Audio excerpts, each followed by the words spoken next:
ആലപ്പുഴ വള്ളിക്കുന്നിൽ നിന്നാണ്. അവിടെ ഒരു തെരുവുനായ ആക്രമണം ഉണ്ടായിട്ടുണ്ട്. 5 പേർക്ക് കടിയേറ്റു എന്നുള്ളതാണ് ലഭിക്കുന്ന വിവരം. 3 പേരെ മെഡിക്കൽ കോളേജ് ആശുപത്രിയിൽ പ്രവേശിപ്പിച്ചിരിക്കുകയാണ്. വിവരങ്ങളുമായി മനീഷ് മഹിപാൽ ചേരുന്നുണ്ട് ആലപ്പുഴയിൽ നിന്ന്.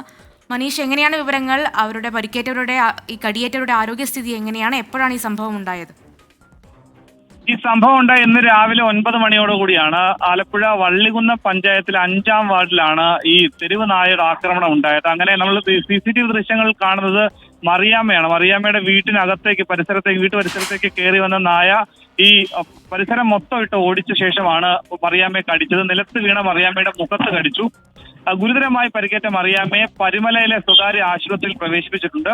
പിന്നെ 4 പേർ കൂടി കടിയേറ്റിട്ടുണ്ട്. ഒന്ന് രാമചന്ദ്രനാണ്. രാമചന്ദ്രന്റെ തലയ്ക്ക് പിന്നിലാണ് കടിച്ചത്. നായ വീടിന്റെ മുൻഭാഗത്തിരിക്കുന്ന സമയത്താണ് പിന്നിൽ നിന്ന് നായ യാതൊരു പ്രകോപനവുമില്ലാതെ വന്ന് ആക്രമിക്കുകയായിരുന്നു. രാമചന്ദ്രനെ ആലപ്പുഴ വണ്ടാനം മെഡിക്കൽ കോളേജിലും ഒപ്പം തന്നെ ഗംഗാധരനെ കായംകുളം താലൂക്ക് ആശുപത്രിയിലും പിന്നെ മറ്റൊരാൾ ഹരികുമാറാണ്.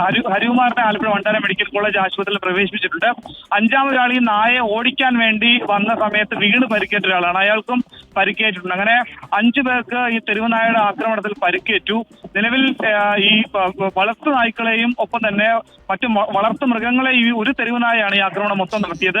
അങ്ങനെ പിന്നീട് വാക്സിനേഷൻ, ഈ കടി കൊണ്ടവർക്കും പരിക്കേറ്റവർക്കും വളർത്തു നായ്ക്കൾക്കും ഒക്കെ തന്നെ റാബിസ് വാക്സിൻ നൽകിയിട്ടുണ്ട്. ഈ സംഭവം ഉണ്ടായത് ഈ വള്ളികുന്നം പഞ്ചായത്തിലെ 5-ാം വാർഡിലാണ്.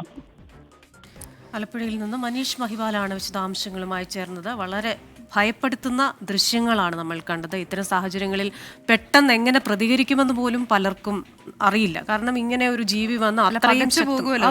തെരുവുനായ കണ്ടു കഴിയുമ്പോൾ തന്നെ പേടിയുള്ളവർക്ക് ഭയമുണ്ടാകും. അതെ.